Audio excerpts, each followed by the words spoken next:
Linda Rodriguez never thought a phone call on a rainy Tuesday morning would change her entire life. She was rushing to get ready for work, coffee mug in one hand, keys in the other, when her phone rang. The voice on the other end belonged to a lawyer she'd never heard of, telling her something that didn't make sense at first. Her grandmother had died. Grandma Rose had been 92 years old and lived alone on a big piece of land in Colorado. Linda hadn't seen her in almost 5 years. Life had gotten busy with her job at the accounting firm in Chicago, and the truth was she always thought there would be more time. There's always more time until there isn't. But here's the part that really caught Linda off guard. The lawyer told her that Grandma Rose had left her everything. The house, the land, all of it. 47 acres of Colorado countryside that had been in their family since Linda's great-grandfather bought it back in the 1940s. Linda had to sit down. She remembered visiting that place as a kid during summer vacations. The old white farmhouse with the creaky porch swing, the huge oak tree where she used to climb and read books for hours, the way you could see for miles in every direction, just rolling hills and open sky. Back then, it felt like the middle of nowhere. The lawyer explained that the property was worth quite a bit of money now. The city had been growing, spreading out in all directions, and land like this was becoming valuable. Linda found herself staring out her apartment window at the busy Chicago street below, trying to picture those wide open spaces again. After she hung up, Linda called in sick to work. She couldn't focus on spreadsheets and tax returns when her mind was spinning with questions.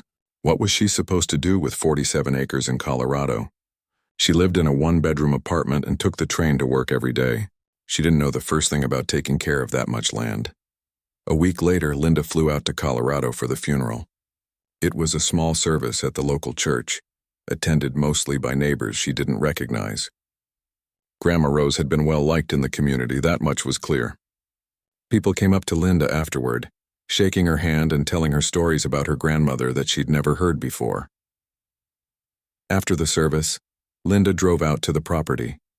She hadn't been there since she was maybe 15 years old, and she was shocked by how different everything looked. The farmhouse was still there, still painted white, but it looked smaller somehow. The oak tree was bigger than she remembered, its branches stretching wide across the front yard. But the biggest change was everything around the property. Where Linda remembered nothing but open fields and farmland, she could now see houses in the distance. Not just a few houses, but whole neighborhoods, new developments with neat rows of homes and paved streets. The city really was spreading out just like the lawyer had said. Linda spent 3 days going through Grandma Rose's things. The house was full of memories, old photo albums, her grandmother's collection of ceramic birds, furniture that had been there since Linda was a child. It felt wrong to just pack it all up and leave. But she couldn't exactly move to Colorado either. Her whole life was in Chicago. That's when she met Tom Fletcher, the neighbor who lived closest to the property. Tom was probably in his 60s with weathered hands and a kind smile. He'd been looking after things for Grandma Rose in her final years, checking on her and helping with repairs around the house. Tom told Linda that her grandmother had been worried about what would happen to the place after she was gone. Rose had loved that land more than anything, he said. She used to tell him stories about Linda's great-grandfather clearing the fields by hand, about the family gatherings they used to have in the big backyard. "Your grandmother always hoped you'd come back someday," Tom said as they sat on the front porch, watching the sun set over the hills. "She talked about you all the time. Showed me your school pictures, told me about your job in the big city." Linda felt a knot in her stomach. She'd been so busy with her own life that she'd barely kept in touch. A Christmas card here and there, maybe a phone call on birthdays. She wished she could take that back now. Tom made a suggestion that seemed to solve at least part of Linda's problem. He knew a young couple, he said, who were looking for a place to rent. They were teachers at the local elementary school, good people who would take care of the house. Linda could rent it to them while she figured out what to do long-term. The idea made sense. Linda wasn't ready to sell the property. It felt too soon, too permanent. But she couldn't just leave the house empty either. Having someone there to look after things would give her time to think. Before she flew back to Chicago, Linda met with the couple Tom had mentioned.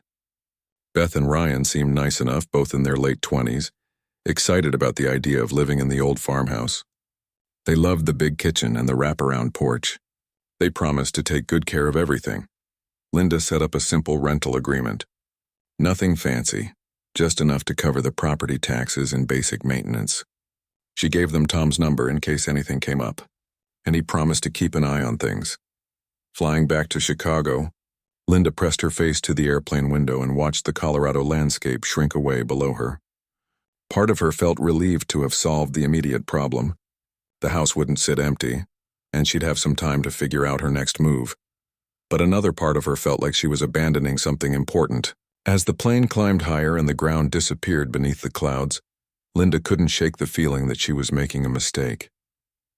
Grandma Rose had trusted her with something precious, and here she was, flying away from it.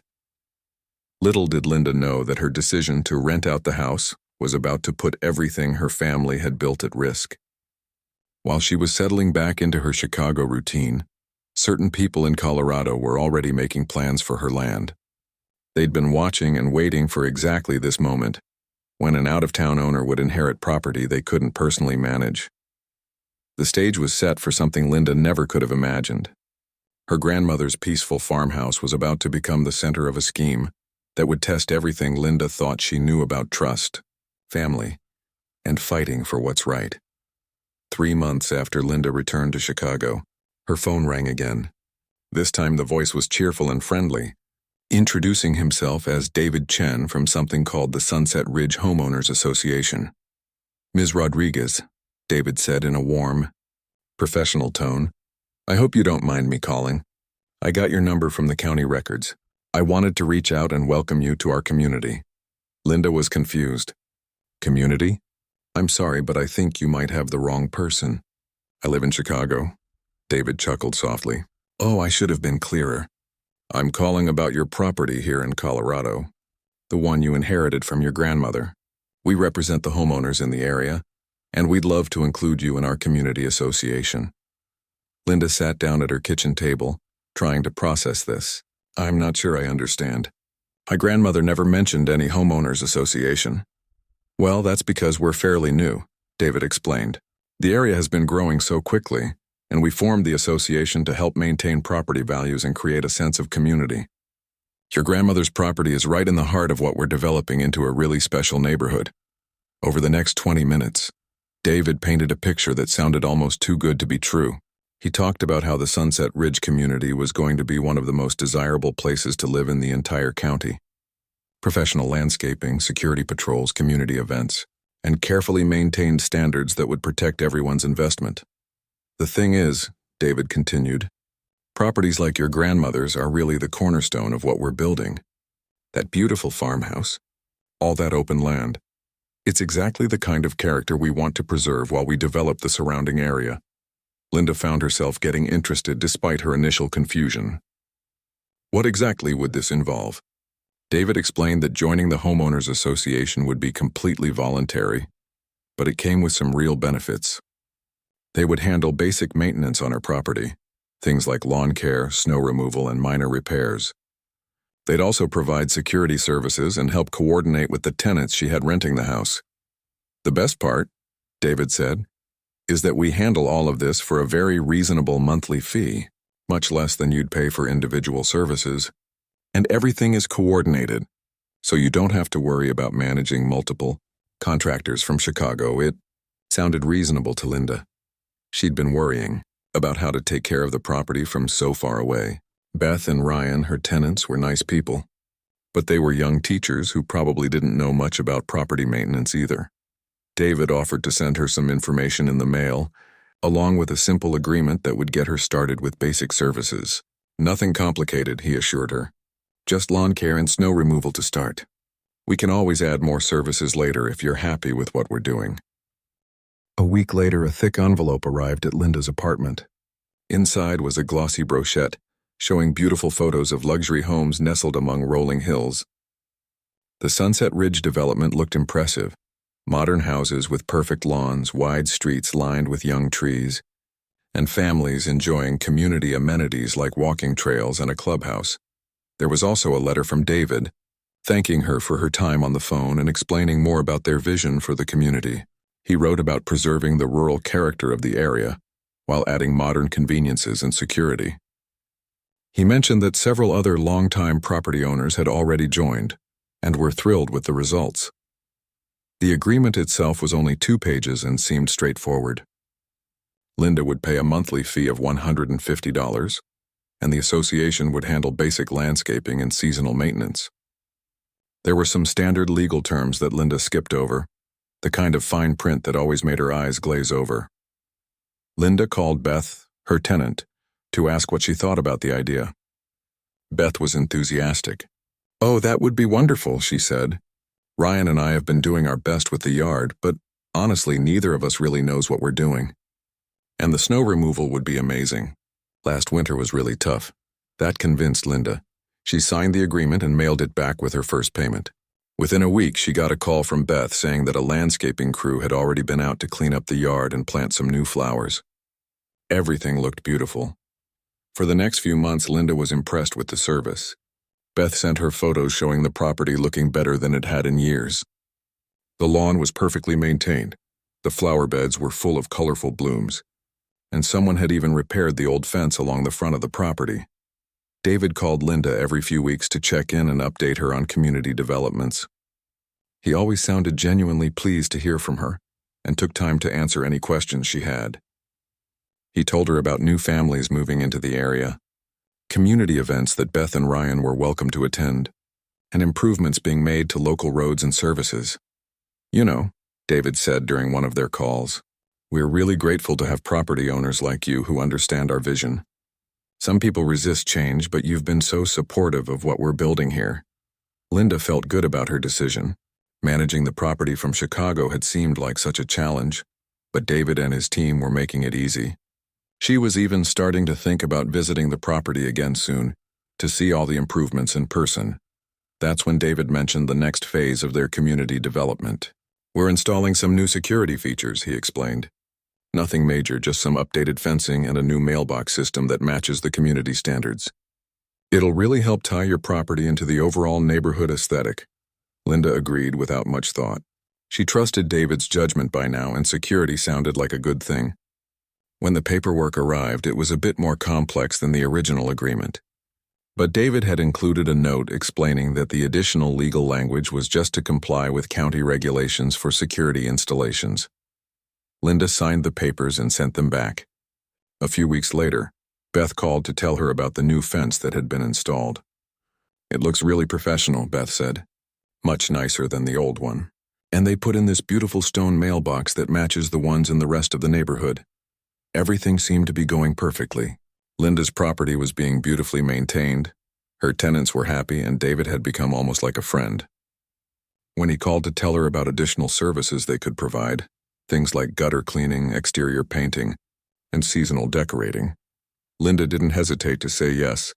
Each new service came with its own agreement, but they were all relatively small additions to her monthly fee. David always explained everything clearly and sent photos showing the work being done. Linda felt like she'd found the perfect solution to managing her inheritance. What Linda didn't realize was that each agreement she signed was carefully crafted to give the homeowners association more control over her property. The legal language she skipped over wasn't just standard terms. It was a web being woven around her grandmother's land, one signature at a time. David Chen was very good at his job. He'd studied Linda's situation carefully before making that first phone call. He knew exactly what to say to gain her trust, and he understood how to present each new step as a logical extension of the last one. While Linda went about her life in Chicago, feeling satisfied with how well she was managing her Colorado property, David was laying the groundwork for something much bigger. The beautiful photos and friendly phone calls were all part of a plan that Linda couldn't see coming. Soon, she would discover that her grandmother's peaceful farmhouse had become the centerpiece of something she never agreed to. But for now, Linda was simply grateful to have found such helpful neighbors. The phone call that changed everything came on a Friday afternoon in November, almost 2 years after Linda had first heard from David Chen. She was at her desk in Chicago, finishing up some quarterly reports, when her phone buzzed with a Colorado number she didn't recognize. "Is this Linda Rodriguez?" The voice was businesslike, not friendly like David's usual calls. "Yes, this is Linda. This is Karen Williams from the Sunset Ridge Community Management Office. I'm calling about your account balance." Linda felt a small flutter of concern. "My account balance? I'm not sure what you mean." "I pay my homeowners association fees every month. Ma'am, according to our records, you have an outstanding balance of $4,700 for community enhancement fees and infrastructure assessments. Linda nearly dropped her phone. I'm sorry, what? There must be some mistake. I pay $150 a month and I'm current on all my payments. Karen's voice remained flat and professional. The monthly maintenance fee is separate from the enhancement fees. These are special assessments that were approved by the Community Board for infrastructure improvements. The notices were sent to your property address over the past 6 months. But I don't live at the property, Linda explained, her voice rising with anxiety. I live in Chicago. All my correspondence goes to my home address here. Ma'am, our records show that you designated the property address as your primary contact address for community business. If you haven't been receiving the notices, you'll need to update your information with our office. Linda's hands were shaking as she grabbed a pen to write down the details. She'd never designated the property as her primary contact address. Everything with David had always been handled through her Chicago phone and address. That weekend, Linda called Beth, her tenant, to ask about any mail that might have come to the house. Beth sounded uncomfortable on the phone. Well, yes, there have been quite a few letters from the Homeowners Association, Beth admitted, but David told us those were just routine community updates that didn't require any action from you. He said he'd handle everything and keep you informed of anything important. Linda felt her stomach drop. David told you to do that? He's been so helpful, Beth continued, seemingly unaware of Linda's growing alarm. He stops by every few weeks to check on things and coordinate with the maintenance crews. He told us he was your representative for all community business. After hanging up with Beth, Linda immediately called David's number. It went straight to voicemail. She left a message asking him to call her back about the outstanding fees, but he didn't return her call that day or the next. On Monday morning, Linda called the community management office and asked to speak with Karen Williams again. This time Karen's tone was even more formal. Ms. Rodriguez, I need to inform you that if your outstanding balance isn't paid within 30 days, we'll be filing a lien against your property. A lien? Linda's voice cracked. For fees I never agreed to pay? Ma'am, the fees were properly assessed according to the community covenants that you signed. I can fax you copies of the assessment notices if you'd like to review them. Linda gave Karen her fax number at work and spent her lunch break reading through 6 months' worth of documents she'd never seen before. Each notice detailed expensive infrastructure projects, road improvements, security system upgrades, community landscaping, and something called architectural compliance modifications. The amounts were staggering. $800 for her share of new security gates, $1,200 for road resurfacing, $1,500 for landscape enhancement to maintain community standards. The notices all referenced sections of community covenants that Linda was supposedly bound by. But here's what really scared Linda. Mixed in with the assessment notices were documents that looked like agreements she'd signed, but with additional language she didn't remember. Her signature was definitely there, but the terms were different from what she recalled agreeing to. That evening, Linda called a lawyer in Denver that she found online. Attorney Patricia Wong listened carefully as Linda explained the situation. This sounds concerning, Patricia said when Linda finished. Can you send me copies of everything you've signed along with these assessment notices? I'd like to review the exact language of your agreements. Linda spent the next 2 days gathering every document she could find related to the Homeowners Association. Some were stored in her email. Others she had to request copies of from the management office. When she spread everything out on her dining room table, she was shocked by how much paperwork there was. Patricia called her back 3 days later with news that made Linda feel sick. Linda, I'm afraid you're in a very difficult situation. The agreements you signed have given the Homeowners Association significant control over your property. Some of these documents essentially grant them authority to make improvements and assess fees without your individual approval. But I never agreed to that, Linda protested.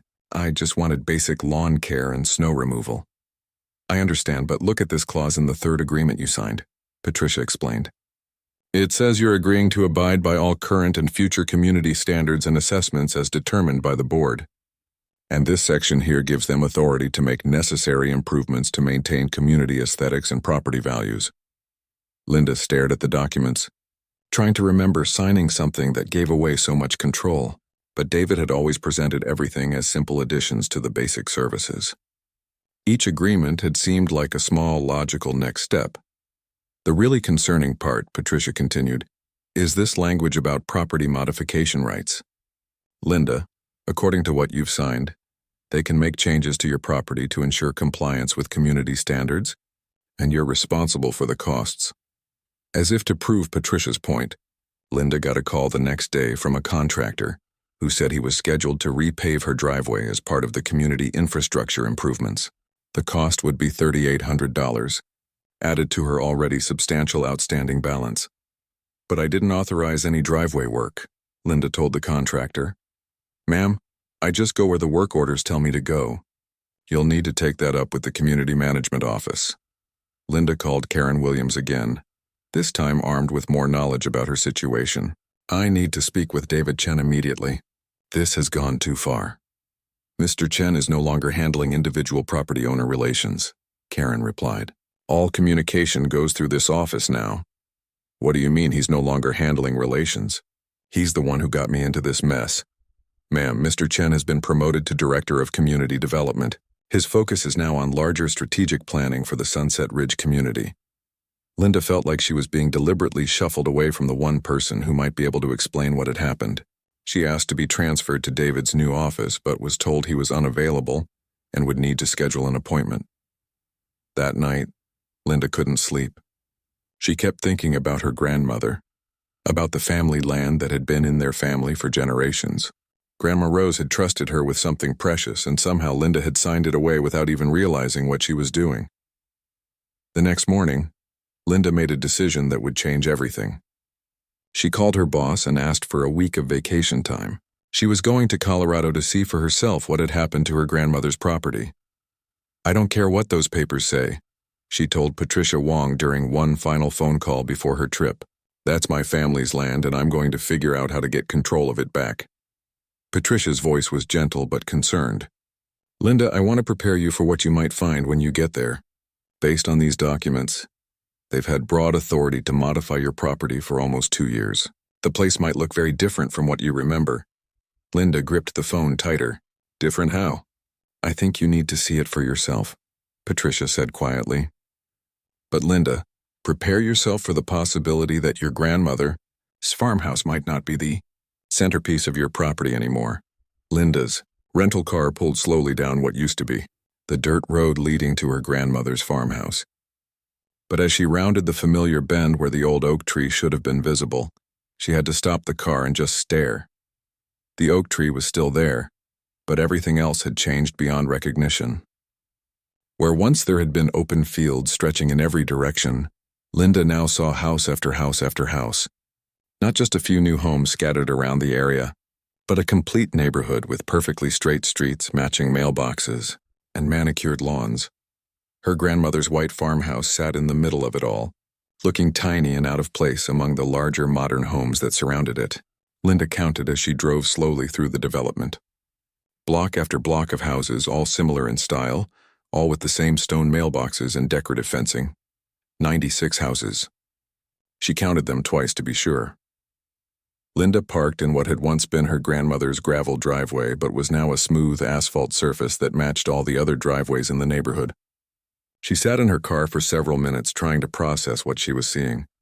The farmhouse looked smaller somehow, squeezed between two large colonial-style homes that couldn't have been more than 50 feet away on either side. The wraparound porch was still there, but it now looked directly into the windows of the neighboring houses instead of out over open fields.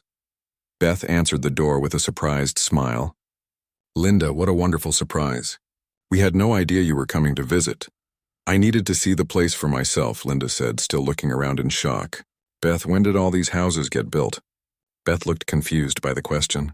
Well, gradually over the past couple of years. Didn't David keep you updated on the development progress? He always said he was in regular contact with you about everything. Linda followed Beth into the house, which thankfully still looked familiar inside. But when she glanced out the kitchen window where she used to be able to see for miles, she now saw the back fence of another house just 30 feet away. The thing is, Linda said carefully, I never gave permission for houses to be built on my land. This property is 47 acres. There shouldn't be room for this many houses unless they're built on my grandmother's land. Beth's face went pale. Your land? But David told us that your grandmother had sold most of the property to the development company before she died. He said you only inherited the house and maybe an acre around it. Linda felt her legs go weak. She sat down heavily at the kitchen table where she'd eaten countless meals as a child. Beth, I inherited all 47 acres. I have the deed to prove it. Ryan came in from the backyard where he'd been grading papers on the porch. When Beth explained what Linda had just told her, he looked equally shocked. That can't be right, Ryan said. David showed us the property surveys when we first moved in. He said the community had been carefully planned to preserve the original farmhouse while developing the surrounding land that had been sold for the project. Linda asked to see the surveys David had shown them. Ryan found them in a folder of community documents they'd been given when they moved in. Linda studied the papers carefully, and what she saw made her feel sick. The survey showed her grandmother's property as a small lot of just 1.2 acres surrounding the farmhouse. The remaining land was labeled as Sunset Ridge Community Development and showed the precise locations where all 96 houses had been built. But Linda knew this was wrong. She pulled out her phone and showed Beth and Ryan a photo of the original deed she'd inherited. The legal description clearly showed 47 acres, with boundaries that encompassed every house she'd seen driving through the neighborhood. I don't understand, Beth said, her voice shaking. David has been so helpful and professional. He coordinated everything with the contractors, handled all the community business. He even helped us set up our utilities and mail service. Linda was starting to see the bigger picture and it terrified her. Has David been collecting rent from other people in this neighborhood? Have you seen other tenants around here? Ryan nodded slowly. Well, yes, but he told us they were all property owners or their tenants. The community has a mix of owners and renters. Linda walked outside and started knocking on doors. At the first house, she met a young family who told her they were renting from the Sunset Ridge Community Management Company. They paid their rent to David Chen's office and had been told they were living in a luxury community with shared amenities. At the second house, she found an older couple who said they'd bought their home from David Chen's development company. They'd paid $340,000 for a house that, according to Linda's deed, was sitting on her family's land. House after house, the story was the same. Some people were renters paying monthly rent to David's company. Others were buyers who'd purchased homes they thought were legitimately built on properly acquired land.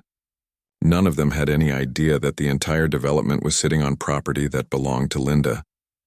As the afternoon wore on, Linda's shock turned to anger, and her anger turned to determination. She called Patricia Wong from her grandmother's front porch, looking out at a neighborhood that shouldn't exist. Patricia, it's worse than we thought. They've built 96 houses on my land. They're collecting rent from some tenants and selling houses to other people. They've created an entire fake community using my property as collateral. Patricia was quiet for a long moment. Linda, what you're describing could constitute fraud on a massive scale. If they've been selling properties they don't own and collecting rent on land they don't control, we're talking about serious criminal activity. That evening, Linda sat in her grandmother's living room with Beth and Ryan, going through every document they'd received from David and the community management company. The paperwork painted a picture of an elaborate deception that had been planned from the very beginning. David hadn't just stumbled across Linda's property and decided to take advantage of an out-of-town owner. The whole thing had been orchestrated. He'd researched her situation before making that first phone call, knowing exactly what kind of person would be vulnerable to his approach. The community management company was real, but it was owned by David's development company. The homeowners association was real too, but its primary purpose seemed to be creating legal justification for the fees and assessments that gave David control over properties. The scary thing, Linda told Patricia during another phone call, is how many people are involved in this without knowing they're part of a fraud.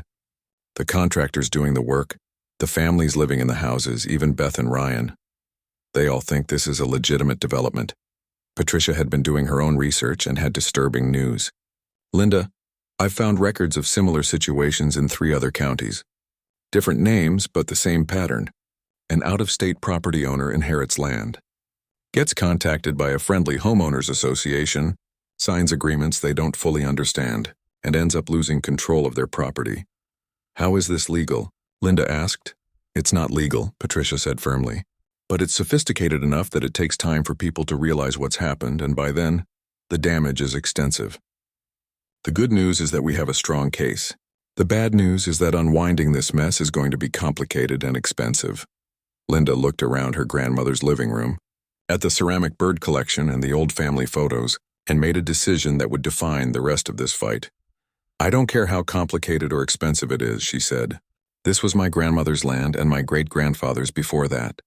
David Chen might think he's clever, but he picked the wrong family to mess with." That night, Linda called her boss in Chicago and asked for an extended leave of absence. She was going to stay in Colorado and fight for her family's land, no matter how long it took. The first step in Linda's fight was the hardest one, telling the residents of Sunset Ridge that their entire community was built on fraud. She started by organizing a meeting at the local community center, inviting everyone who lived in the development. About 60 people showed up that Thursday evening, including families with young children, elderly couples, and single professionals. These were good people who'd invested their life savings in homes they thought were legally theirs, or who'd been paying rent on places they believed were legitimate rentals. Linda stood at the front of the room with Patricia Wong beside her, holding copies of her grandmother's original deed and the surveys that proved the entire development was on her family's land. "I know this is going to be hard to hear," Linda began, her voice shaking slightly, "but I need to tell you something about the community you're living in." The room fell silent as Linda explained how David Chen had manipulated her into signing away control of her property, then used that control to build houses and sell them to unsuspecting buyers. She showed them the original property boundaries and the legal documents proving her ownership. The reaction was immediate and intense. Some people were angry, shouting questions about what this meant for their investments. Others were scared, worried about losing their homes. A few were skeptical, insisting that Linda must be mistaken because David had shown them legitimate-looking paperwork. One man named Robert stood up, his face red with anger. "Are you telling me that the $300,000 I paid for my house was stolen money? That I don't actually own anything?" "I'm saying that David Chen didn't have the right to sell you a house on land he didn't own," Linda replied. "But I want to be clear, you're victims in this too. None of this is your fault." A woman with 2 young children started crying. "We used our entire down payment on this house. If it's not legal, where does that leave us?" Patricia stepped forward to address the legal questions. "The situation is complex, but there are protections for innocent buyers. We're going to work to make sure that everyone who was defrauded gets justice, not just Linda." Over the next 2 hours, Linda and Patricia explained their plan to expose David's scheme and recover the stolen property. They'd already filed complaints with the district attorney's office and the state real estate commission. They were also preparing a civil lawsuit that would seek to undo all the fraudulent transactions. But Linda made a promise that surprised everyone in the room. "I'm not looking to kick anyone out of their homes," she said. "My goal is to get justice and recover my family's land. But I want to find a solution that protects all of you, too." After the meeting, several residents approached Linda privately. A retired teacher named Dorothy had kept meticulous records of all her interactions with David and the community management company. A young couple, Mike and Jennifer, had digital copies of every email and document they'd received during their home buying process. Most importantly, a contractor named Steve came forward with information that would prove crucial to the case. Steve had done electrical work on several houses in the development, and he'd always been puzzled by some of the things David had told him. David always seemed to know a lot more about the property ownership than made sense for just a community manager, Steve told Linda, and he had access to areas of the land that weren't part of the construction sites. I started wondering if maybe he owned more of the property than he was letting on. Steve had photos and work orders that showed David directing construction work across the entire 47-acre property, not just on the land he claimed to legally control. With this evidence and the testimony of the residents, Patricia was able to build a strong case against David and his company.